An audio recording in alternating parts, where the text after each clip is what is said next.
Welcome to the webinar, Developing Quality Assessments of Student Learning. My name is Dr. Gloria Washington. I am an instructional designer at the Center for Teaching Excellence and your moderator for this session. Please join me in welcoming Dr. Michelle Hardy, Program Manager at the Center for Teaching Excellence and Graduate TA Trainer. Dr. Hardy, I turn it over to you. Thank you so much. Welcome, everyone. It's good to see all of y'all here. This workshop/webinar is something that I think really helps instructors to see whether or not the assignments, the assessments that they're doing are really quality assessments and are really helping your students to learn what it is that you want them to learn. And there's a couple of different aspects that we're going to look at regarding this. So first of all, what is an assessment and what good assessments have, and why it's important that you really kind of rethink what your assessments look like in your classes and what their purposes are. And I'm going to show y'all a lot of examples that I use in my classroom. I teach not just the graduate TA training program, but I also teach marine science courses, and I have been for quite a while. And so I think hopefully you can get some ideas, even though they are, some of them are science-based, it can give you ideas of what you can do for your own assessments.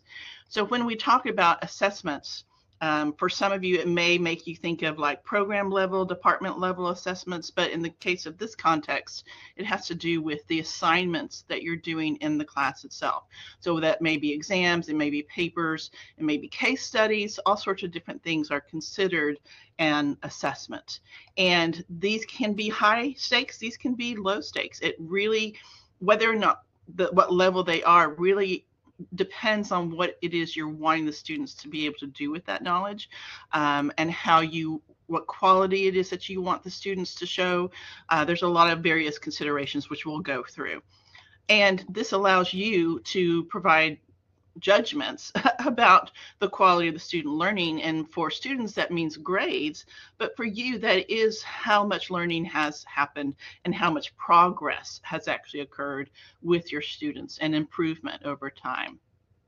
But those assessments, those assignments should be more than grades. It should be something that really helps the students to learn as they're going, having it, really kind of think of it as doing double duty. So it's doing both the grade for the class, but also the actual learning in the student's mind, and giving you feedback as well. So your assignments, when you're thinking about what your assignments are, putting them together, they should be assessing. They should be assessing and providing feedback for you and evaluating students' level of knowledge and their content mastery for whatever the discipline is. It might be certain types of knowledge, it might be certain depth of knowledge, but it also could be things such as skill development and abilities development. Again, that's the context dependent on what your course is and what you're wanting them to learn. It could be things like communication skills, public speaking, whatever it might be. That's still an assessment of a skill that the student is developing. And can they take that knowledge and do something with it? Can they apply it? Can they use it in different scenarios? Can they create something new with it? So these are, again, our assessments of different types of learning, different levels of learning, and really are information for you to determine whether or not they got it and whether you can move forward in the class, or whether there needs to be some, let's go back and talk about this types of situations. And it tells you, are you meeting the goals that you have for the course? Not just the learning outcomes of the course, which of course your assessment should be addressing, but are they getting what you want them to? Are they able to take that and process it and then apply it in these situations? Can they then be successful in later different courses after the one that you're teaching, or when they graduate? So are you actually meeting the teaching goals that you have for that course? So how you assess what it is that you do as the assignments and the assessments in the course will impact the level and the quality of learning that your students will actually have. And that's a really big job, but what that means is that you can do some really cool stuff with your assessments when you think about what it is that you want them to do. Okay? So when you're thinking about assessments, there's generally two types. There's really three, but mostly two. So the types of assessments that you can do in a course really do kind of go into two different categories. There's what we call summative assessments. These are your typical exams, final exams, maybe even a paper. It depends on what the paper is, but it's this formal assessment that you're doing, testing them, or just end of unit type of thing. So we call those summative.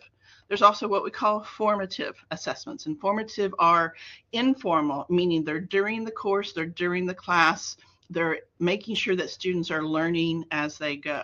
And you as the instructor can do both, can do a combination of these, but we'll get to that idea of making sure it's doing what you want it to do. So let's kind of do a little bit deeper dive into these two different types of assessments. So the summative assessment, a really great way of thinking about how it works is thinking of it as what they call auditive. It's an audit. What happened? What was the end result? Did everything happen the way it was supposed to actually happen? So like I said, these are your exams and unit assignments. It's a capsulated view, end product picture of what the students actually learned. The problem with it is, with some of them, is often, especially with exams, and well, that depends on how you write exams, but it could typically be either fact-based, lower level questions, or ways that it's harder for you to see the actual learning progress in a student's mind and what they've learned, because it's that end product, and you're not seeing the growth or the skill development. Often these types of assessments are designed to make it easier for you, which there's nothing wrong with that. But again, what is the purpose of the assessment? So it makes it easier to say, give an exam to 300 students and being able to score it consistently. And that's what we see with a lot of summative assessments. These are not what we call prescriptive, meaning it doesn't, like if you think of a prescription, it doesn't give us information on how to improve or what it will do to improve students' learning over time. It is that end product after instruction, okay? The formative, we also call educative, and these are learning as you go. It is an in-course assessment technique. And what this means is that students are learning in increments. They're learning and building on understanding as they go while you're there with them, while other students are there with them. And these assessments, when they're good formative assessments, they teach at the same time that they are assessing.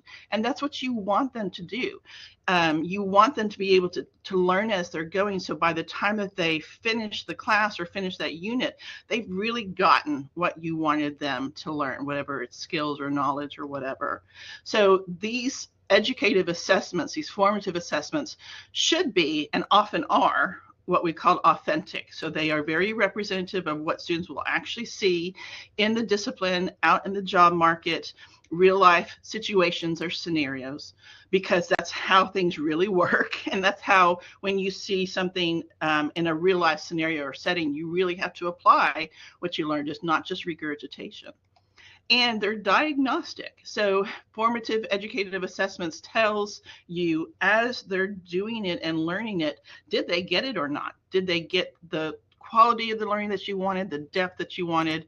And it tells you, was this a good assignment or not? And I think that's a really important thing. To every semester after I finish a semester, I go back and look, did this assignment do what I wanted to do? And I look at how, as I was grading it as well, how did the students answer the questions? And that tells me a lot of how was my teaching, what were the activities, was it truly doing and getting students to think about what I wanted them to think about? When you're designing an assessment, good assessments give, just like one of y'all mentioned, gives all students equal opportunity to show that they're learning. So it makes sure, and you've made sure, that there's not assumptions that you put into the problem, that students have a knowledge that they're bringing with that they don't have, that you haven't made sure that they do have, that it's giving them or exposing them to situations that they can't perhaps imagine. So when I say free of bias, there's all sorts of different types of bias, whether it's knowledge bias, social biases, experience biases. So you want to think about that in the questions that you write and the assessments that you put together. And it's always helpful to have someone look at that and say, is there anything in here that are assumptions that I need to be aware of in the assessment that I've put together? They're consistent and they're reliable. So this helps to make sure and ensure that when you're assigning these things and students are doing these, a student who is in one semester versus the next semester over time across different sections are still having the same experience and showing the same learning from that single assessment. That it's valid. It's actually addressing what you want to see. So you may have, and I think about when I was a young instructor many years ago, and I was writing assessments, and I would write a question, really just not thinking about what the point is of that question. I would just say, I wanted to test, do they know this? But it didn't always get at what I wanted it to, and I didn't have the experience at the time to evaluate my own question. So it's really important that you think about this question that I'm asking. When they answer it, when they do what I'm asking them to do, is that going to show me that they understand what I wanted them to understand? It's transparent. There's a purpose to it. This is also something that I think that it's hard. It's not hard, but it's important that you think about, why am I doing this? What's the reason for me doing this? Or is this busy work? So being transparent means being transparent with your students. What's the point of us doing it this way? Why am I doing case studies? Why am I doing discussion? Because X, Y, and Z. That you have realistic expectations, that it's matching the students that you have, not the ones that you thought that you should have or that you expect to have. So you really need to get an idea, kind of a handle from the beginning of the semester, what kind of students, what they're bringing with them, whether there's some, and I say remedial, and I don't mean that in a negative connotation, but it means that do I need to do some background development for my students before we do this particular type of assessment, so that when they do the assessment, it does what I want it to do. But still challenging. So you don't want it to be so easy that they're done in a few minutes. Why am I doing that? What's the point of doing something so easy that it's not challenging for them? And then it's using these real life authentic examples. So these are things that you want to make sure that if you're going to go through and make sure all these things are your assessment does, at the same time, make sure it's a real life type of scenario too. When you're developing these assessments, you need, and I've touched on a couple of these already, you need to ask yourself some questions to make sure that these are quality assessments, these are meaningful to the students and to you, and that they're authentic. So what is the knowledge that I expect students to be able to draw on and use this task? So what is it that they have? What do they not have? And so how to make sure the assessment has the right level of difficulty. And yes, that's a really important question. And that goes to these questions right here. So that was a great segue. What is the knowledge that you expect students to have? Do they have it? If so, what level of the assessment can I then write as a result of that? If they don't, do I need to back off and maybe do, as was mentioned, some scaffolding to build them up to that within the assessment itself or through, a couple of weeks? What metacognitive knowledge or skills? So is there other things on top of the disciplinary knowledge, but is there communication skills? Is there group work skills? Is there writing skills that you also want to do in this? Yes or no, it just depends on what you want students to get from that assessment. What would these settings be? What real life settings in what real life settings would students actually use this knowledge? How could they use it to address things? And that helps you to craft that assessment so that it is more authentic. So thinking about how would I actually see myself doing something like this in my discipline? And then based on that information, what can the students do? What can the assignment or the assessment do and have the students do that gets them to be able to show their knowledge, do those higher level metacognitive skills in this real life setting? So you as the discipline person, you as the expert know and are aware of in this. So for example, with marine science, looking at data sets to be able to parse out, for example, what the current flow is, or what the temperature profile is. How would I then do that and give them perhaps an assignment or a data set that exemplifies what I would have done as a researcher, but at that level, at their knowledge level, at their skill level, and what other skills do they need to be developing at the same time. So you can think of those tasks similar to what you may have done or what you have done in the past, and develop an assignment based on that. And I really encourage y'all to make sure that you're doing that, not just asking, true false questions or multiple choice questions, although those definitely have their place, but thinking about what questions, even in true false multiple choice, can I ask that is similar to a real life situation, so that they can then show how they can apply their knowledge. And so with that task that they're doing that, what kind of assessment type will work best? Would it be questions? Would it be writing an essay? Would it be data application? And those types of assessments, we'll look at a whole bunch of different variety of assessments that you can use. There's such a breadth of it that I'm going to give you all some resources that will help you to narrow down what would work better versus others, okay? So in your packet, you have a packet of resources, and on the first page, you see this particular diagram. But what it shows you is kind of talking about what I just talked about, the different assessment types. There is the formative and the summative.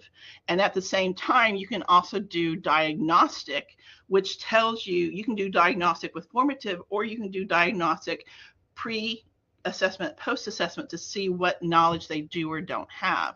And that's really helpful, especially if it's a more detailed, scaffolded type of assessment, to see what else do I need to build into this to make sure that they achieve what I want them to achieve. So when you're thinking about the assessment, what is the purpose of it? Is it going to be formative? Is it going to be summative? Before you start thinking about what it is that students are going to be doing. And so you see here, there's a bunch of examples of diagnostic, formative, and summative, okay? So I know many of y'all, if you've been in my workshops, you've heard of Bloom's, or you have heard of it before. The reason why I introduce it here is because Bloom's isn't just for writing the questions or the verb that's used in a question, but it also lends itself to the development of assessments. And this is another one of those things where whenever I discovered this and learned how to use these resources that I'm about to show y'all, light bulb moment. I was like, wow, I wasted so much time trying to figure out what to do to test on these different levels of thinking when these resources have been here all along and would have saved me so much time. So Bloom's, just as a very quick review, it's basically the different thinking, cognitive processes that students are doing that you want them to be able to do with the questions that you do, the activities that you do in class. So ranges from lower order thinking skills to higher order thinking, critical thinking skills.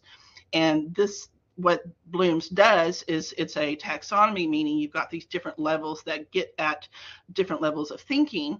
And so the taxonomy is the lowest level is remembering. And there's nothing wrong with remembering. It has its place. But when you're really wanting to make sure students are learning and applying, what Bloom's does is it gives you the verbs to put into the question or into the assignment to then have them reach that level of thinking that you want them to. So for example, evaluation verbs, assess. So having justifying, defending, arguing. And I'm not going to read all these, obviously you can see these, but that is something that you can both put into a question that you write or is the actual assessment itself, okay? So not just with cognitive processes, but part of the Bloom's, the beauty of Bloom's, is that you have that cognitive process dimension, that taxonomy there, but you also want to think about, and this helps you with a good breadth of assessment types in your class, you want to think about what kind of knowledge I'm trying to get at with my students. And you have a much larger expanded version of this in your packet. So if you look on page 2 in your packet, again, these are the knowledge dimensions: factual, conceptual knowledge, procedural, metacognitive. It gives you an example. And so those are the knowledge dimensions for the different Bloom's levels. And the beauty of this then is it gives you good verbs for that. Again, I'm a fan of Bloom's. So what this shows you is that you can do multiple things in an assessment where you're not only having them show that they can understand and apply factual knowledge, but then factor in and use it to analyze some type of concept. So this then helps you to start narrowing down how you're going to develop the assessment and what you're going to do in the assessment. And having these resources here, and I'm going to show you a lot more, it just really is helpful, again, to save you time and how you're going to craft a particular assessment and whether it's doing what you want it to do. So as I just said, I have more. So something that some people developed a while back, they're called verb wheels and assessment wheels. And so what they've done is they have taken the Bloom's levels. Yes, they're so awesome. They've taken the Bloom's levels, which basically consider those as a domain in the blue, and the verbs associated with that level. But then in this situation, they've actually put together the assessment types that you can do as the assignment, getting at that level of Bloom's cognitive thinking. So if you want to do evaluations, doing case studies, peer reviews, and these are the verbs that would help you to craft the assignment itself. So again, these resources really help you to save time to develop these resources. And on page 3 in your packets, you can see here's the Bloom's cognitive domain verb wheel and assessment wheel. And then I even found one for engineering. So I definitely think that if you go out and start searching and see if there is, mass communications assessment wheel, or music or skill theory development assessments, you're going to find things like this because there's a lot of smart people out there that have developed these already. So again, seeing, remembering, again, the verbs, and then these are related types of assessments generalized to engineering. The next thing I wanted to show y'all was there's more than just the cognitive. And so you're like, oh my gosh, there's so much to think about. But keeping in mind, this is going to help you time-wise. So is what I want them to do, this particular learning goal that I have, is it cognitive knowledge that I want them to show? Or is it growth in skills and, I say feelings and emotional areas, but working with other people, skill development? Is it psychomotor? Is it just general knowledge itself, context knowledge? And so there are verb wheels and assessment wheels for all of those as well. So again, helping you to really whittle down the options that you have.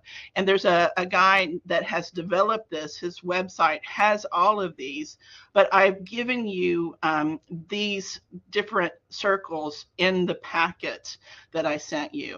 So going back to that packet, you've got the cognitive domain circle, the affective assessment wheel circle, psychomotor, and knowledge domain. And so helping you again to really winnow down what options will work best for certain contexts for your what you're wanting to do with your assessments. Okay. All right. Now with those assessments, when you're putting them together, and this is kind of at the end of once you've developed them, you do want to do what's called a type analysis. In this case, it's an assessment type analysis. And so what level, thinking about all the assessments across the semester, where are they all fitting in? Where do they all fit into Bloom's cognitive levels? And this is very context dependent. So if you're teaching undergraduates, Carolina Core, maybe they are mostly, when you look at your, the assignments that you do, are they mostly remember, understand, apply? For freshmen, maybe that's fine. For graduate level, not necessarily. So really looking at, are my assessments getting at that level that I want to? And these types of analyses help you to visualize that.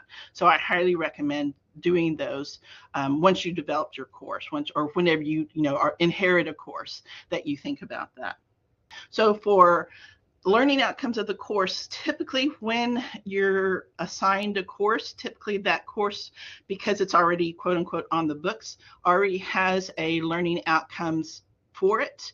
It may be in a syllabus that someone else has written, or it may be on your department's website. Especially if it's a Carolina Core, there are some required learning outcomes for a course. But that also, if you are given a course, say, hey, design this course, that kind of is something that you want to think about. If I'm going to, for example, I was given a geological oceanography course this semester. and I saw what syllabi were from past professors. I'm like, those are important, but that's not what I see necessarily as the most valuable. So I can craft my own learning outcomes to, yes, perhaps bring in some of what they did, but also what do I think is important for geological oceanographers to know coming out of my course. So the learning outcomes are based on what the course is supposed to do for your department. If students are taking your course, what do they have to take away from your course in order to continue in the next series of courses after yours? Those are things you need to think about. But again, what is it important for them to know from this particular course? But let's look at some examples, formative assessment examples. The first one, and this is one many of you may be familiar with these, but there's a couple that I want to talk about specifically because of how they can be used. These are called classroom assessment techniques, or CATs. There was a book, still is a book, it's the Bible of classroom assessment techniques, put out by Angelo and Cross, 1993. So 30 years ago, and it is still used today. CTE has a couple copies that you can check out. It's huge, but it has some really amazing resources that you can do, that it's designed for. Here's the assessments you can use if you want students to get at this level of learning. If you have a group this size, a small group, large group, it's a very wonderful resource. And so these CATs are basically active learning techniques. Active learning techniques cover a huge gamut of styles of assessments. So they're formative, they're educative. In these cases, in the ones that I'm going to show you, some of the more simple ones, and simple as in easier to institute, to apply in the course. They're in-class, easy ways to see how well students are understanding the material, whether they're learning. As scientists like to say, in situ, like in place, in the ocean. So in the classroom, students, as they're learning the material, they're seeing whether or not they're getting it at the time that they're gaining that knowledge. And you can, at that time, on the fly, make adjustments to say, okay, let's go back and talk about this, or I see where there's a disconnect, that type of thing. And these CATs allow you to do that. And it lets you see, did they get what I thought they were going to get from this assessment? And therefore you can modify it at another time if necessary. So here's some examples. You were given a handout in your slide what I sent you. These are interactive techniques. Y'all, if you haven't scrolled through it, holy crap. There are so many options that you can do. So this one has 237 at all different types of assessment types, homeworks. And I know I'm scrolling fast. Let me go back. Second chance testing. You've got student groups. You've got, where'd it go? Individuals. You've got, where'd it go? Lecture. So depending on what your context is, here are some examples of formative assessments, or CATs, that will work in that particular context. So lots and lots of different types of CATs, interactive techniques, truly formative assessments that you can implement. And so this gives you ideas of what you can possibly do. And this is also, that particular document was pulled from the Angelo and Cross book. So it's very similar to what they have in that book. So let me show you a CAT. I'm going to show you a couple of them. One is called, one of the more fundamental ones is called a 1-minute paper, or OMP. And there's, again, always being transparent. There's a reason why I'm showing you this, because many of you may be familiar with this already, but there's something I want to talk about with this. So this is just in general, something that students write out perhaps in response to something. It could be individuals doing it. It could be pair work doing it. You can pose some short question. It can be at the end of the class. Students respond to it, whatever it is. They turn it in. Maybe they submit it in Blackboard. You use as you need it, whether it's an improvement, whether it's just an assessment of learning. Do you need to adjust in the next class? It gives you information.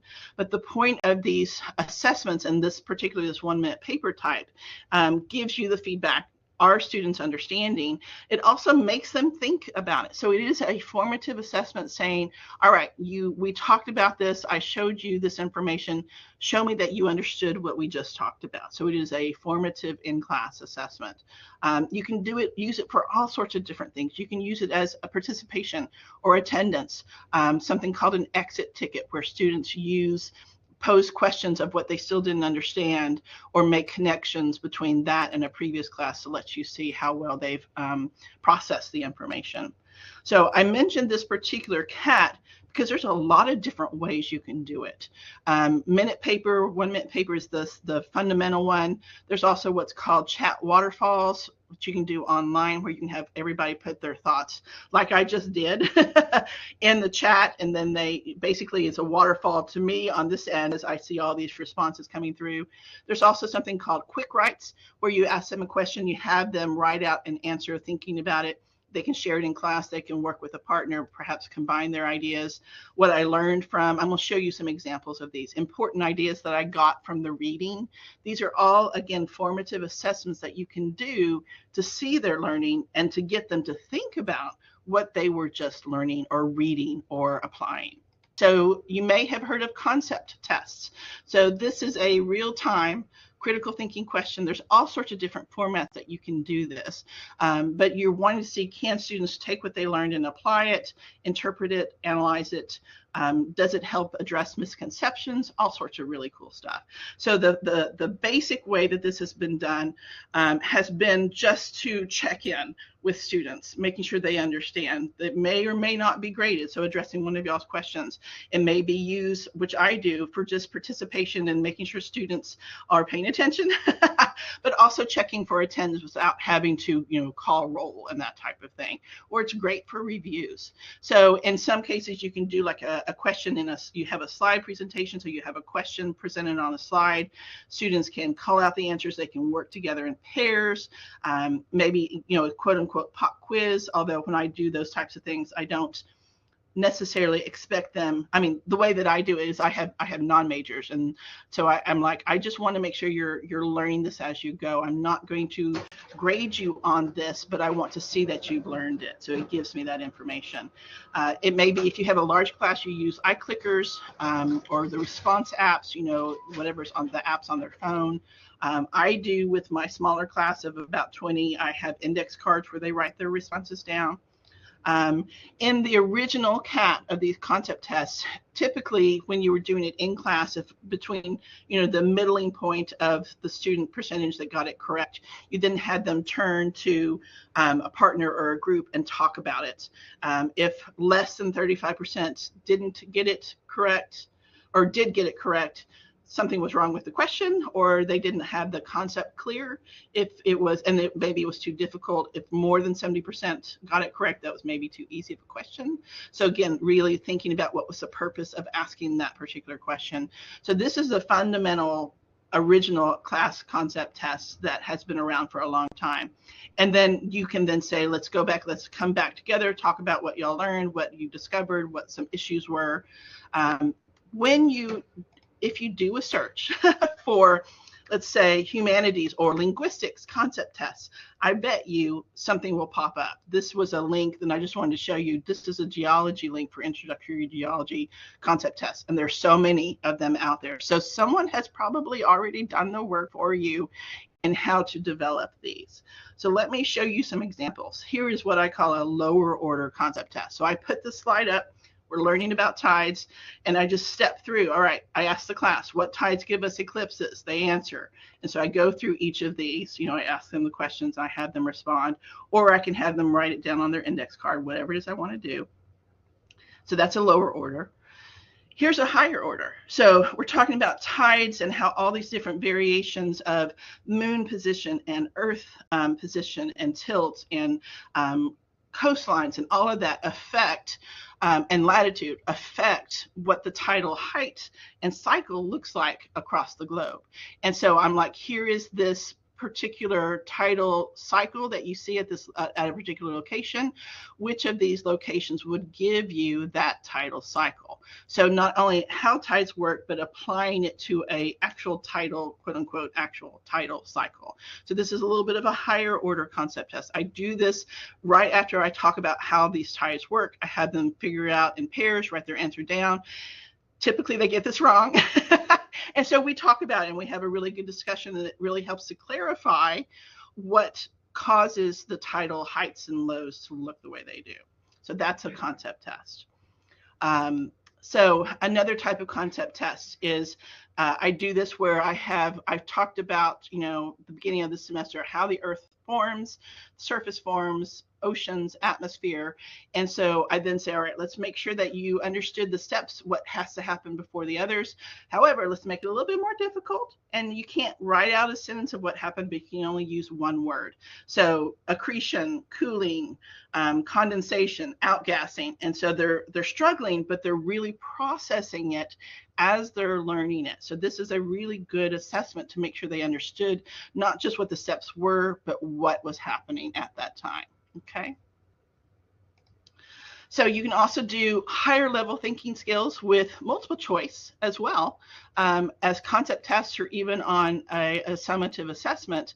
So here's an example of how to do ability to interpret cause and effects in a multiple choice question. So one of the things about multiple choice questions is you can use Bloom's to them, but even the context of the question matters as to what level of thinking you're trying to get the students to do. So in this case, why does investing in common stock protect against asset loss during inflation? Makes them really interpret cause and effect. Evaluating cause and effect using prior knowledge. So you're given a quote, you have to evaluate, was this the assertion and reason correct, reason valid or invalid? So again, writing multiple choice questions is not easy. Writing good ones anyway. So having to think about how best to ask a question to get at the learning is something you really need to think about when you're doing multiple choice questions. Here's a couple others. These are higher level thinking multiple choice questions that you can do as concept tests during the class lecture, perhaps during a breakout session. This is a case study with nursing home or nursing making a home visit. This is one about biochemistry where they're actually having to apply knowledge to interpret a graph. And doing this during class helps them to see the types of questions that you may ask on a summative test, but it also has you see, do they understand how to make that processing, going through those steps of processing and synthesis that I'm expecting them to be able to do. So much information can be obtained by these types of formative assessments. Here's another example of kind of staging within a particular situation where you're giving them a scenario-based problem where they're given information. This is a statistics question where you're stepping them through thinking about designing an experiment. What is a properly written research question where they have to assess those statements? What is the variables? What is a null hypothesis and conclusions? So this is helping you step them through the thinking that they need to be able to do, perhaps for a higher level assessment that you're going to do later on in another class. So that they're not busy work, which they should not be. Make sure you really know what it is that you're wanting to see that the students are learning. And I'm going to show you an example of this that I did that really helped me to solidify being transparent and really knowing, why am I doing this? What is the point of this particular assessment? Choosing a CAT that can do this. So I'm going to show you a couple of resources that will help you to winnow down which CATs work for your context. And as I mentioned, being transparent. Why are you having students do this particular type of assessment? Why do I have students do, and I'm going to show you this example, a Google Earth activity where they're working with real plate tectonics data, because I want them to see what the data really looks like and learn how to apply real geophysics data. And then when you do those CATs, then take that information, all of that information, it's feedback for you for improving your teaching, your assessments, and improving future learning, essentially. So I want to show you all these really awesome websites, figuring out which CAT or which active learning, which assessment to use. So this first one helps you what you do is basically it gives you options of filters. Do you want it to be an assessment, a CAT, active learning that is easy for you, may take some time for you to develop, prep time required, what size class do you have, what type of groups are you working with, do you want to be able to give them feedback, or is it going to give them feedback, what level of blooms, inclusive learning, so these are soft skills, metacognitive skills, activity type, time. And so when you start whittling down 26 to 50, it starts whittling down for you what good options work for that. Okay. The other one, so I'm giving you two because they both have different aspects that they look at. So the second one has different filters. So in this case, okay, again, class size, different group size, preparation time for you, how long you want it to do, what does the learning space look like? So this really does kind of look at year level, what are your students? And so use these to help you figure out what of those really simplified but also really good formative assessments will work for me in my particular context, which is a very important thing to think about. I mean, it's one of the most important things. Let me show you a couple more examples of kind of higher level assessments, application-based assessments. This is one that I thought was really cool. When you're thinking about, you're having students read and you're wanting to make sure that they're analyzing how they should, not necessarily what they should, but how they should. This is a cool way of rephrasing, tell me what you learned. Instead of saying, this is what happens in quote unquote, okay, perfect, thank you so much. This is what happens in the Tempest. Instead say, what I learned from the text itself. Perhaps connections between past readings, your experiences relate to real life scenarios. You can kind of craft how you want them to do that response. So not what they read, but what they actually learned about it as well. And reflections do that very similarly. Here's one that I've done. Whenever I first started, not when I first started, but when I was teaching this kind of a difficult concept in marine science called Coriolis force. It's just a weird concept. And students had a hard time visualizing it. So I actually had them work out directions of the force if you were a moving plane or object by developing an activity where they're actually physically drawing arrows, which seems simple, but they struggle with it until they actually understand how that force impacts moving objects on a sphere. So it seems simple, but it really got at the learning that I felt that they were missing by just presenting the information. And similar with airflow, high to low pressures types of systems. So application of theory. This was one I developed for an environmental geology course where they were looking at earthquakes.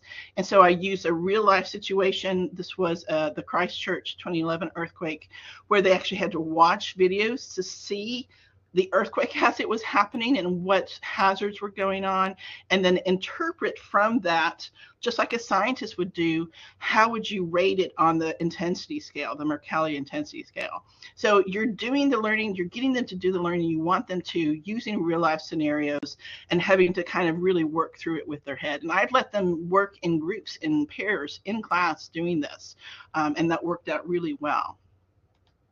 And this is one that I do in my marine science class where I use Google Earth, real life data where they see plots of earthquakes, earthquake patterns, plate boundaries, and I step them through. This is a scaffolded assignment where I step them through looking at the data and interpreting what they see, okay? So when you're developing these types of assessments where it's application, kind of higher level thinking, case-based, again, you want to see that students can apply the material, not just regurgitate, but apply it, bringing in different types of information. That's the whole point of doing these. These take time in class, but they're getting at the learning and the processing and the application that I want them to, bringing in everything that they've learned into this kind of final formative assessment in this particular class. Making sure, as I just showed you, assessments resemble ones in real life. So like with example with that, the earthquake one, that's how earthquake scientists figure out what level it is by the intensity is what people see and feel. That's what's called the Mercalli intensity. And then using graduated difficulty to help build them up to that thinking, like the Google Earth one. And then using familiar problems and new problem types. So having them do a familiar one and then say, okay, let's switch one thing. Let's just tweak this particular variable. Now what happens? So they're now really reasoning through and thinking about how to do that particular problem set. Also really important is what the assessment that you're doing, how can you vary it based on different contexts and what it is you're trying to achieve. So let me show you some examples of what I'm saying here. So here's an example. You perhaps want to administer some type of assessment on the readings that you expect them to do. Here's three possible, and I'm sure there's more, but here's three possible variations of an assessment. You could provide the discussion questions and have them answer questions in groups. You could develop an in-class assignment worksheet with interpretive questions, or you could create and assign a quiz on the readings. So as you're thinking about what you would do, now you need to ask your question, is this assessment addressing my goals, one of my learning outcomes? Is it actually educative, formative, or is it busy work? Am I just checking boxes? Is it getting them to really think deeply about it and kind of really do that deep reading?